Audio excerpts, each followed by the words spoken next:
Good morning, good afternoon, good evening, wherever you may be as you find yourself falling under the sound of my voice.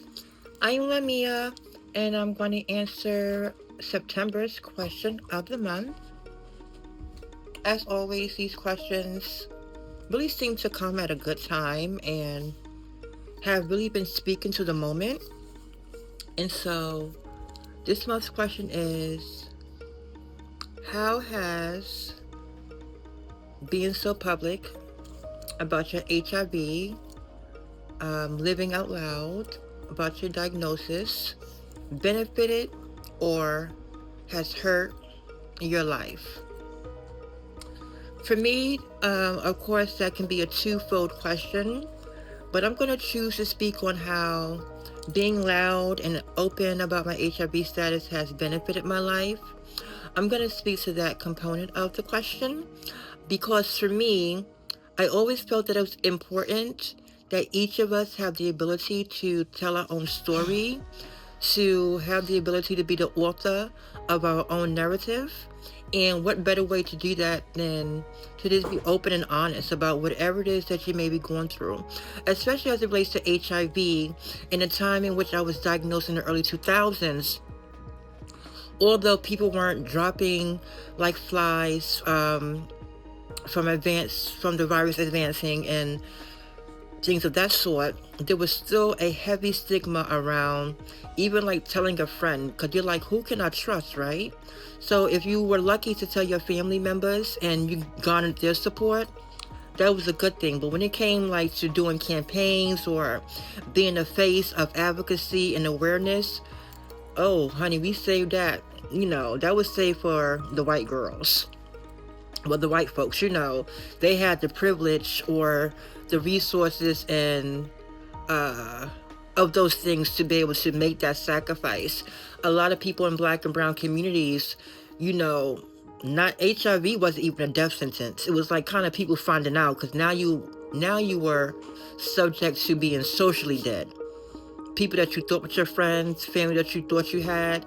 When you say you're HIV positive and you putting that out in the open for everybody to know about, oh baby, you was excommunicated quick in a hurry. There was like no compassion. Um, but as time has progressed and knowledge and research has been made available to the masses, and especially in black and brown communities through the advocacy of people that have come before me, the advocacy that myself and my peers are doing now, knowledge has, increased significantly, and we have really been doing a great job at ending stigma. And we know that now HIV is even considered to be a manageable chronic disease. It's no longer considered like totally fatal, you're going to be dead in 3 to 6 months. That's no longer the ideal situation of those that are living with HIV or newly diagnosed individuals that have recently contracted HIV. So we are living in a space now that affords us the opportunity, and I think we should not take it for granted to take control of that and yo to the hills that I'm HIV positive, I'm undetectable. Spread the message of you equals you, undetectable equals untransmittable. Continue to educate people on, what they can do to remain negative and kind of continues to push that theory.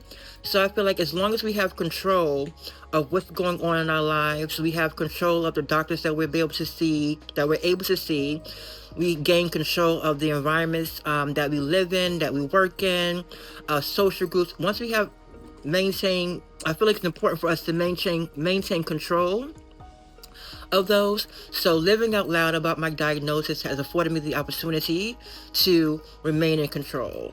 So that's why it's important to me.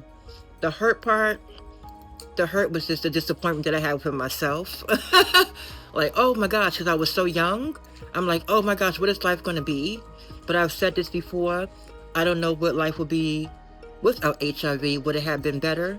Or would it, it's definitely not worse, but would it have been better? Who knows? But you can't worry about that, baby. HIV proud, undetectable, untransmittable, and we're going to continue to fight, and HIV stops with me. If you or anyone in your area is looking for resources, please visit our website at www.hivstopswithme.org. Until later, enjoy the rest of your summer, the few days we have left. Talk to you later.